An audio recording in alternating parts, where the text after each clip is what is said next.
Hi everyone. I hope everyone's having a great evening. I am tuning in from Laurel, Mississippi. My 8-year-old son is at the Baseball World Series, so I am in a hotel room and it's a little dark, but just bear with me. Over the last 6-hour drive, I have read our chapters and I listened to our lecture, which honestly really helped a lot because I'll be honest, navigating through these theories wasn't very easy for me. So I'm going to do the very best that I can with this discussion, and I'm sorry if it's all over the place, but I'm trying to tie in option one. I think all three of the questions kind of tie in together because I'm pulling information from our lecture and reading. So I'm sorry if I'm all over the place, and I hope it makes sense. Okay. So option one, defining the client's lifestyle. Okay. A lot of my understanding about the Adler's theory and lifestyle came from the lecture.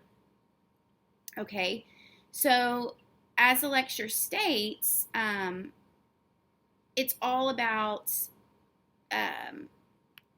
social interest. Okay, the social interest comes from the modeling of the mother and the father. So why would Dr. Carlson tie Gina's motivations back to her parents? Well, it falls under this idea of social interest, okay? The better the social connection, the better the outcome of the child. That's how I perceived it. Okay. So Gina mentions in the beginning that she had a long conversation with her mom, so I perceived that she had a good relationship with her mother, but it's brought up later that her parents were not, they didn't have a healthy relationship.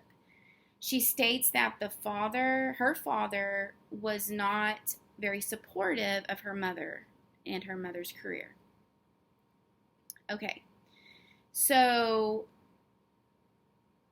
with that being said, later on, Gina, some other issues surface from this issue when she's little.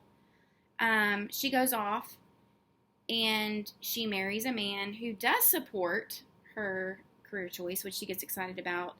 And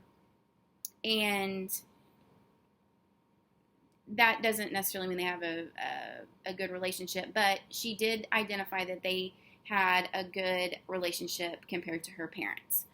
Okay, so the therapist brings that up. Okay,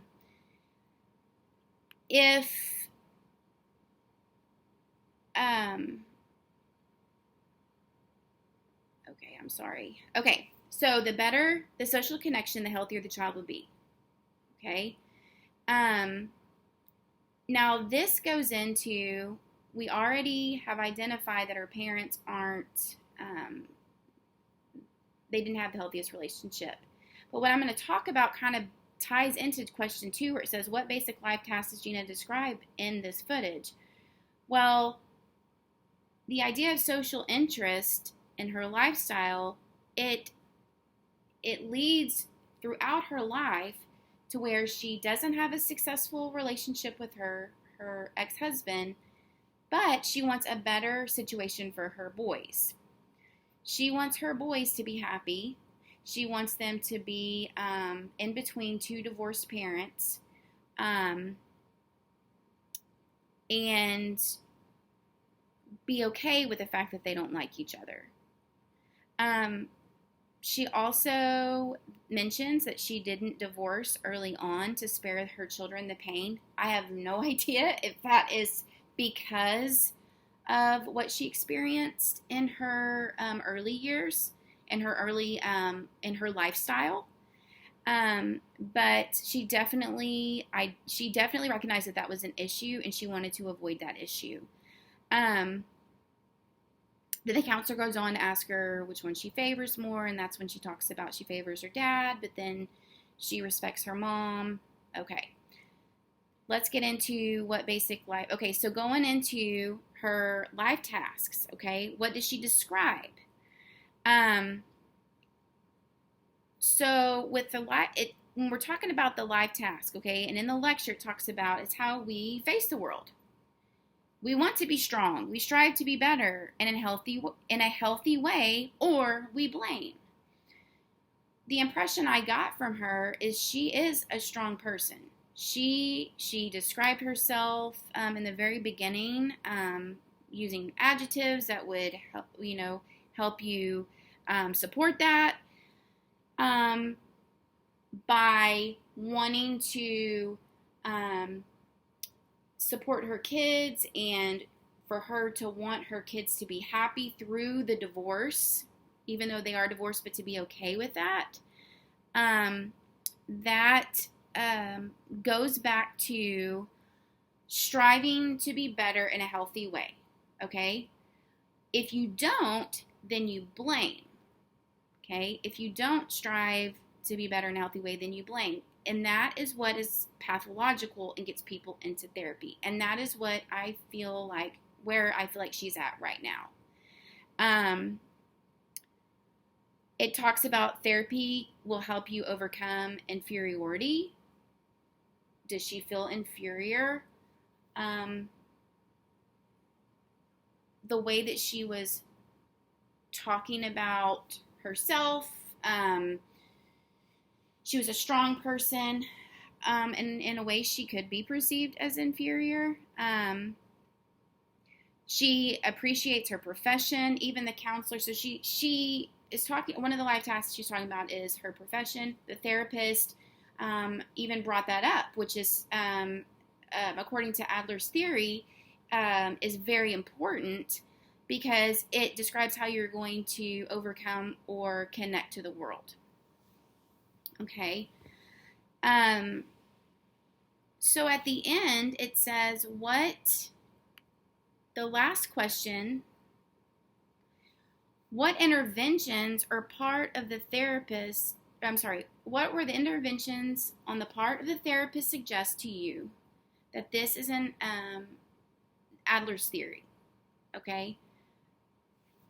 There's many things. Well, first of all, he was empathetic. He showed empathy, but he talked a lot about